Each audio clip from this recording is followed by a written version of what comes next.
And to our Sunday specials now. The United Nations International Children Fund estimates that about 3 in 10 children in Nigeria have suffered some form of abuse, sexual abuse being on the increase. In the first of our Sunday specials tonight, TVC News Gombe State correspondent Lanre Adeyemi reviews this and speaks with victims and experts. 12-year-old Mohammed is a primary 5 pupil. Worried that they would not be able to fund his education beyond the primary level, his parents sent him to learn car repairing at a mechanic workshop. Barely 2 months after he started work, one of the senior artisans, a 38-year-old man, allegedly began to rape him.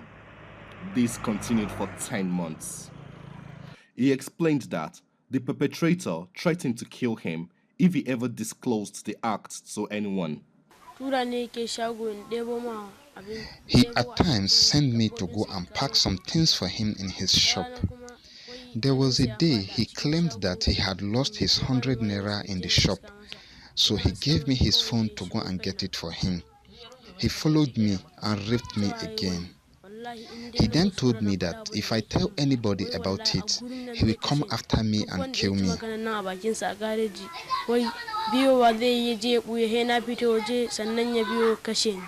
Aside from the victim, Mohammed's elder brother, Ibrahim, explains the psychological trauma the family has been through since they discovered the heinous abuse on one of their own. We took him to Gombe Divisional Police Headquarters, from where we were sent to Gombe State Specialist Hospital. The doctors there ran some tests on him and confirmed to us that his anus has been abused. Mohammed is only one of the estimated 3 million children in Nigeria who has suffered abuse. In Gombe, the State Police Command reveals that it receives an average of 3 rape cases every single day. The national statistics is gloomy. In 2017, Lagos State government recorded 4,035 rape cases. That is an average of 11 cases every single day. The Nigerian Journal for Science and Social Science documents over 166,000 suspected sexual abuse cases presented at hospitals in 2017. 74% of them are children. A sad example is the alleged rape which resulted in the death of 13-year-old Ochanya in Benue State. Help us! One of the alleged perpetrators, a lecturer in Benue State Polytechnic, was only charged to court after public outcry. Activists are calling for the maximum penalty to serve as deterrence to other predators. 1 in every 4 girls, 1 in every 10 boys, and most of their violators are their own caregivers. And our government is aware of this statistics and does nothing. It's a collective responsibility. Government, parents, brothers and sisters, the media, security agencies, and the judiciary. They should make sure that we don't have another Ochanya.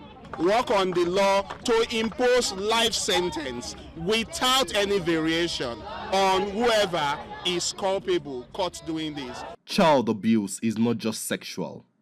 Physical and psychological abuse are common. An example is 12-year-old Zuberu, whose hands were amputated as a result of abuse he suffered from his teacher. That incident spurred Gombe State government to take a hard stance against the abuse of minors. Anybody who is found guilty in this process, I want to assure you that he's going to face the law. And we are not going to spare anybody simply because he's doing one thing or the other.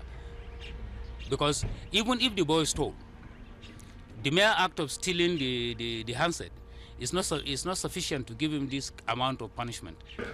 In the last 2-3 weeks, we have recorded more than 2 cases of rape per day. To tackle this national scourge, child rights advocates are using a 3-pronged approach: enlightenment, intervention, and redress. These involve several levels of influences such as religious leaders, traditional rulers, parents, and teachers. Others are security personnel and health workers. We have an umbrella that we have a composition of traditional religious institutions that are represented in the group. We also have the media. We also have the civil society. We also have FIDA, that's women lawyers and women journalists. So that whenever we have such issues, through any angle, we can have a remedy, we can have a solution to it, and it will not be blocked by an individual or interfered by an individual. They normally come to my office directly to inform me their problem, and they have their four masters in the classroom.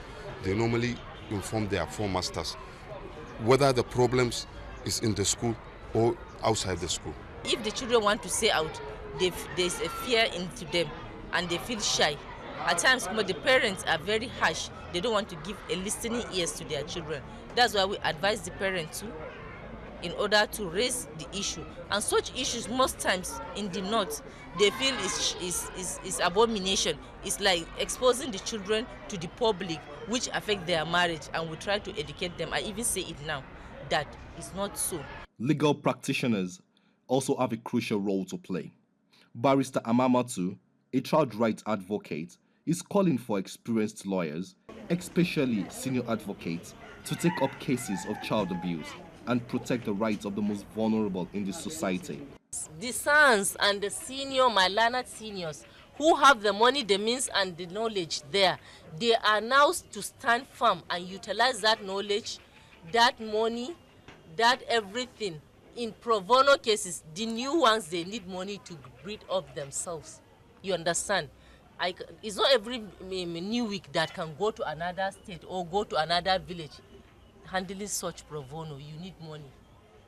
You understand? But those sons who have already made the money in the profession, who have the knowledge, they know the real thing, they will just add little effort to win the case. Beyond identifying these issues, it is crucial that every institution of the Nigerian state and individuals commit themselves to fight this scourge that is harming the most vulnerable amongst us and has become a scar on our collective conscience. Landre Adeyemi, TVC News, Gombe.